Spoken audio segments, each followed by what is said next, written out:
Again did the earth shift. Again did the nights grow short and the days long.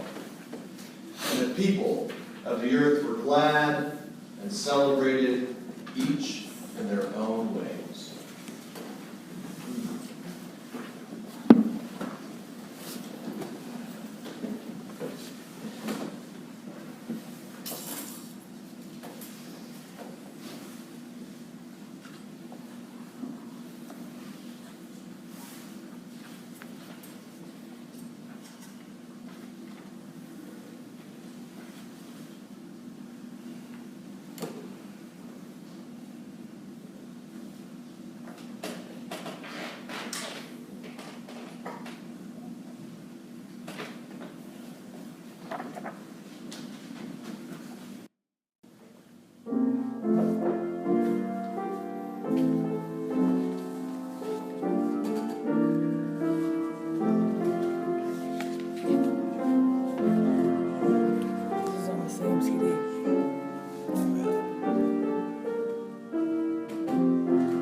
I'm glad you chose the Tannenbaum. That's great. So, I was sick last week, so that's why I wasn't here. And I missed that the sermon last week was about Lewis Carroll's Christmas Carol. Not Lewis Carroll's. Charles Dickens' Christmas Carol. See, I missed it. I wasn't here. And so my whole plan for today was to do my sermon on the tradition of telling ghost stories over Christmas. And where that tradition came from, and then I was going to tell some ghost stories. Which I'm still going to do, so you're not off the hook. But I don't have to go to the background of Charles Dickens now. We're going to go back even further. And the first thing that I found really interesting when I did this research, and I did most of my research with the University of Chicago's education page in their encyclopedia. I thought they were a pretty good resource. And I started looking up Sol Invictus, which is the unconquerable sun festival that was held in Rome. It was of pagan origin, and it had been around for a little while, but it really took off in about 225 AD. And the reason it took off in 225 AD is because the emperor of Rome at that time came from the Far East. And I don't know how far east that is, but it was at least from the Middle East that he came over. And he wanted everyone to worship his favorite god, the sun. Who's surprised? The Middle East's favorite god was the sun.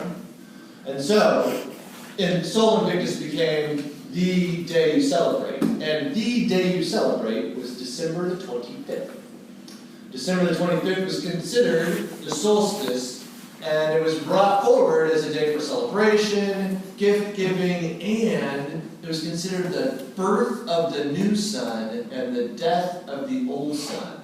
And so that long night in between one sun dying and the next sun being reborn was a night that the dead walked among us. It was a night to sit around the campfire and remember those who had passed and celebrate those that were still here. There was a time to tell ghost stories and be spooky in the sense that we are going to reaffirm our mortality through the possibility of an eternal life beyond our flesh. And then the sun rises again like it does every day, and when it rises again, it is the new sun that brings us forward. It's a sign of hope, which worked out really good for the Christians, because they had their own sign of hope that they decided was born on December 25th. Now, for me, I thought that the early Christians adopted the 25th specifically as a way to take away that Sol Invictus celebration from the pagans, make it their own. We'll pack the pagans in the seats, we'll pack the Christians in the seats, everybody gets gifts, it'll be great. Well, it turns out that modern theological research within the last 25 years contests that theory. And the reason it contests that theory is, first of all, they were celebrating Christmas on the 25th as Christians sometime around 135 AD. They have documentation that that was the day. And the way they came to that day was they decided that Jesus lived the perfect life. So he was perfect in every way, which means that he lived exactly 30 years. He was conceived and died on the same day. And that day was decided to be March 25th, which was supposedly the day that the world was created by all these Jewish and Christian theologians at the time. They did some math, they ran some numbers. March 25th is the day the world started. That was the day that Jesus was conceived, and that was the day that Jesus was crucified. Now, if you run some numbers there, 9 months after conception, you get December 25th. Not a really big holiday for the early Christians and Jews because they didn't celebrate birthdays. They were not into celebrating birthdays. It wasn't about glorifying themselves, it was about glorifying God. So December 25th was a really easy pagan holiday, and the Christians and the Jews at the time were like, fine, whatever, you guys do what you're going to do. Now, those of you who've done a little bit of study about ancient pagan worship of the solstice might also remember Saturnalia. I have to write it down and pronounce it right. Saturnalia generally ran from somewhere around the 17th, and depending on which Caesar, you either got 3, 5, or 7 days off from work. During that period of time, slaves were given the same freedoms that non-slaves were given. People were allowed to openly gamble in the streets. It was a party. Like Vegas. Everybody got to have fun, they wore funny hats, they gave each other presents, and the reason it depended on whether or not it was 3, 5, or 7 days is because depending on the emperor at the time, depended on whether or not we all had to get back to work real quick because we can't afford to have that much holiday in 1 month, or I really like this holiday, we're going to extend it as long as we can go. Now, we had Saturnalia. Saturnalia then moved into Sol Invictus. Sol Invictus was not only the celebration of the new sun, but it was the celebration of the new year. Ovid wrote about Saturnalia as being the birth, or the death and the birth of the sun. Okay? So, all of that said, I thought it was very interesting to find out that Sol Invictus had fallen out of favor by the mid-4th century. And because it had fallen out of favor, the Christians were celebrating Christmas across the board. And the way that they came to that determination is a pope whose name is Leo I, in 440 to 461, decided that the birth of Christ and nativity were important in Christian celebration because it showed the mortality of Jesus. Without his mortality, he couldn't die on the cross and become divine. So we're going to start celebrating the nativity. Now, Leo was really concerned about this because St. Peter's, the cathedral in which they celebrated Christmas, faced the east. And so the sun rose up through the doors, and he was still chastising Christians who came in to celebrate Christmas for first bowing to the rising sun, and then turning and doing the crucifix to the cross.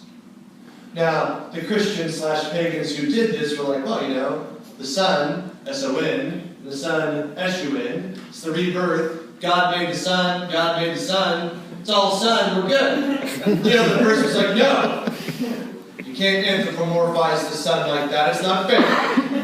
We're talking about Jesus and God here, not this big yellow thing in the sky.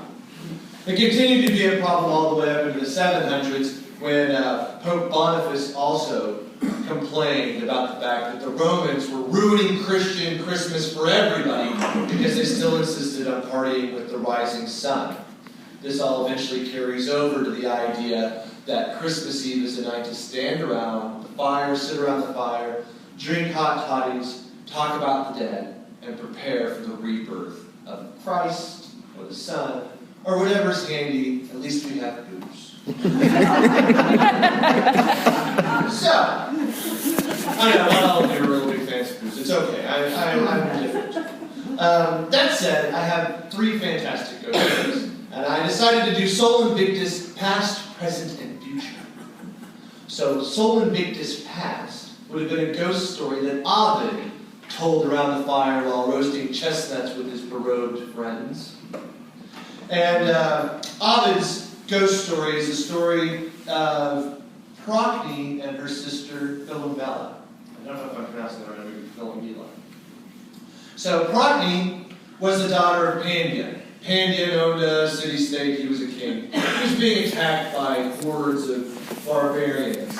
And so Chaereas showed up, and he defeated the hordes. And Pandion said, well, Chaereas, thank you so much for defeating the hordes. You may marry my most beautiful daughter, Procne. And Procne's like, yay. And Thereus was like, yay. But they didn't get married under the signs of the gods. They did not get sealed by the pantheon of gods that were available at the time. They just kind of went kind of like a courthouse wedding. Didn't go over really well. And then they left to Thereus' home. And after a couple of years, Procne and Chaereas had a little boy named Ityus. I-T-Y-S. You pronounce it any way you want. We're going to call him Ityus. So Ityus was born. And Procne was like, you know what? I really like my sister. I'm going to visit, see the new baby, check out the digs. Everybody's really happy. Chaereas is like, you know what? I'll go pick up your sister for you. And he hopped in his boat, and he rowed back over to Pandion's place. And there's Philomela. Philomela is hot. And Chaereas is like, man, her sister looks good. And so he tells Pandion, you know what, I'll take her home. You don't need to send anybody with her. She and I will be fine. And then he presently got her on the boat and ravaged her repeatedly.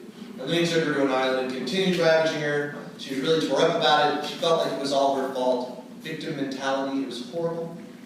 She was then, she thought he was going to kill her, and she begged him to kill her, but he wouldn't kill her. Instead, he thought it would just be alright to cut out her tongue so she couldn't tell anybody. She was really disappointed about that, and went on to rent her hair and tear her face, and ran off into the woods. And Chaereas then goes back to his wife, Procne, and he's like, you know what, I went to pick up her sister, and she just wasn't home. She's probably, out shopping or something, it'll be fine. And Procne was really disappointed, and she's like, well, okay, whatever. And then she's out wandering in the woods one day, because apparently that's what queens do with their free time.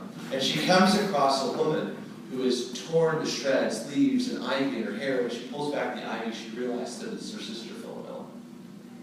She looks at Philomela, and Philomela is in tears, and she's mortified by what's happened to her. She's still really blaming herself, but she develops her first sign language, apparently, and she tells her sister that she's really, really sorry, and that her husband attacked her, and all these horrible things happened happened to her. And now Parky's ticked off. She's like, nobody does that to my sister. And so she goes back, and the two sisters are ready to confront Terrius, and they are going to take some serious justice action against the man. Well, Parky's kind of torn, because everything that comes from Terrius, she wants to destroy his world, because she really loves her son, Idias. Well, she doesn't love him as much as you would hope, because after hugging and kissing her son telling him that she loves him, that he loves her, she then takes him to her sister, and they chop him up into little pieces, and they cook him for dinner. And they feed him to Terrius.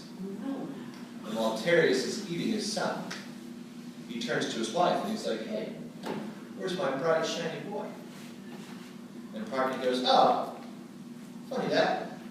This lady came in and helped me cook dinner. And then he sees Philomela, without her tongue, stands before him. She's like, your boy is in your belly. And that is the Greek ghost story. The women are able to turn the tables on the man and find justice in a way that is disturbing, but also what was available to them in the world that was run by men. So there we go. Sol Invictus passed, okay? Dark. Dark. Then, I've got a really great story for modern times that was written by a British gentleman whose name I can't remember, but it is it's called The Ghost of Harrowby Hall. The Wet Ghost of Harrowby Hall. And the story of the Wet Ghost of Harrowby Hall is a grand castle somewhere in England. It's been there for a very, very long time. The real problem with this grand castle is on Christmas Eve, this ghost materializes in the guest bedroom. But the ghost doesn't just, slowly turn from vapor to solid. No. All the water rises up through the floorboards and floods the room. And once the room's completely flooded and washed out, there stands a ghost made completely of water. And she just doesn't go, ha ha ha, I got you wet. No, she won't leave for a whole hour. Just stands there, mocking you with her wetness. And so it was hard to get people to stay over for Christmas. It got frustrated. It got out into the world, and every time somebody got invited over to Harrowby Hall, they're like, Christmas Eve, I'm busy. So one night, there's nobody in the guest room, and the Lord of Harrowby Hall is kicking it in the study with a little bit of sherry and a cigar, and suddenly the floor starts to get wet, and he's soaking wet. The cigar goes out, the fire goes out, and his drink is no longer drinkable, and there is this watery ghost. And the Lord of Harrowby Hall is like, you ruined a perfectly good aperitif. And the ghost is like, well, this is kind of my job. And the Lord's like, why? I mean, you've been haunting my family for 250 years. And the ghost is like, well, you see, when my father built this castle, he was going to make me marry this guy, and I didn't want to marry him. So I jumped off the cliff and died in the ocean. And now I haunt you people every year on Christmas Eve because that guest room was my bedroom, and my dad decked it out in pink, and I hate pink. So it's the best way to ruin it, upholstery, is with seawater. Well, Lord Harrowby's like, well, how do I get rid of you? She's like, oh, you can't. He's like, well, I'll just sell the castle. She's like, well, if you sell the castle, I'll show up when you sign papers, and I'll tell the new guy what I'm going to do to him if he buys the place. And Harrowby's like, well, that's not very fair. Well, fine, I just won't be here for Christmas Eve. I'll run off. And she's like, I'll find you anywhere in the world. I'm a ghost, you moron. And Lord Harrowby's like, well, fine. I'll let the servants stay in the guest room on Christmas Eve. And the servants are like, we quit. You're a jerk. So that year, Harrowby's like, well, I'll figure something out. But he didn't, because he got pneumonia from being really wet at Christmas and not being able to light a fire, and the guy died. Now, in modern times, this has gone on for centuries, and the poor Harrowbys have gotten wet every Christmas Eve since. And now the modern lord of the Harrowby Castle is hanging out. He's like, man, I'm tired of getting wet. Every time, Christmas Eve, it's a real damp on the holiday. So he decides he's going to have a plan to get rid of the ghost forever. So on Christmas Eve, he goes out and buys himself a wetsuit with gloves and a mask, a little hat. He's completely isolated within his wetsuit. He doesn't get the flippers. That's ridiculous. He's on lane. Then he puts on a nice warm coat and some pants, and he just hangs out in his bedroom and he waits. And the clock strikes midnight, and everything gets soaking wet. except for him because he's dry underneath his wetsuit. That's why it's a modern story, he gets a wetsuit. And then the ghost stands before him and he's like, are you done? And she's like, well, I'm here for an hour. And he's like, well, you have to go anywhere I go, right? And she's like, yeah, of course I do. He's like, well, I'm going to go outside. And she's like, you know, it's kind of cold outside. And he's like, not to me, I have a wetsuit. And the ghost is like, well, if I go outside, it's going to get icy. And he's like, I know. And so he walks out of the castle where it's 20 below. And he sits on a log. And she's like, here, we can walk a little faster, circulate some of that. And he's like, no, I'm just going to hang out here. And she's like, but my knees are really cold and I think I'm beginning to freeze. And he's like, I know.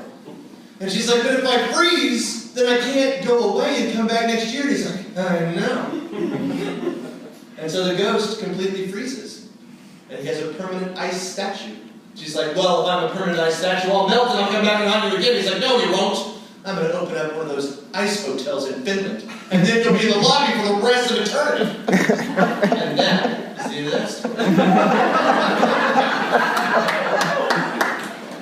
The last story, I'm going to be really quick here because we're close to the end of time, is Ray Bradbury's The Exiles. And I don't know if you guys are Ray Bradbury fans. 451, Fahrenheit 451 is one of my favorite novels.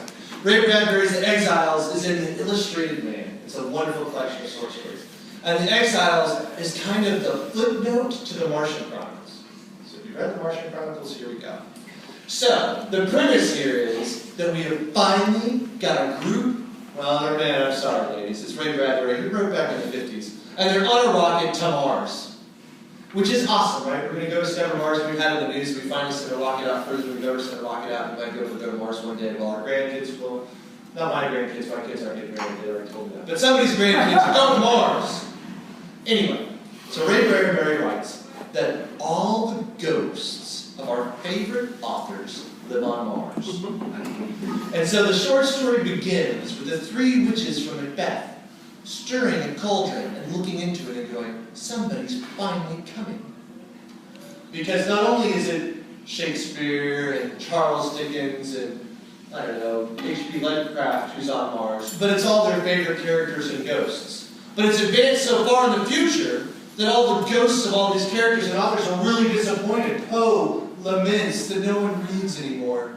All those books are passé. It's all computers now and rocket ships. And so they're worried that no one will remember them. But the witches are like, don't fear, they're bringing a rocket here. And when the rocket gets here, we'll climb on the rocket and we'll take it back to Earth and we'll show them that we still exist. That was a great idea, except that the Mars rocket's got some problems. Those astronauts caught a bug somewhere and they're dying like flies. So when they get to Mars and land, there's only two guys to get off the rocket ship. And all the ghosts are really excited. The rocket ship's here. We're going to meet these two guys. We're going to show them that we exist. We're going to get out. But they're ghosts. So the two guys get off the rocket ship, and the story ends with, wow, Mars is uninhabited. That is the end of the sci-fi. So there you have Sol Invictus ghost stories of past, present, and future. And I know that it is not quite the Christmas spirit, and it's not quite the solstice spirit. But what I want you to remember is the idea of speaking about ghost stories and bringing out memories of those that have passed before us is a reaffirmation of the fact that we're still alive, and the sun will rise tomorrow. We will be reborn again in the new year. And though we last through the longest of nights, we get to wake up to the brightest of days. I hope you all have bright days, and now we're supposed to turn somewhere and sing.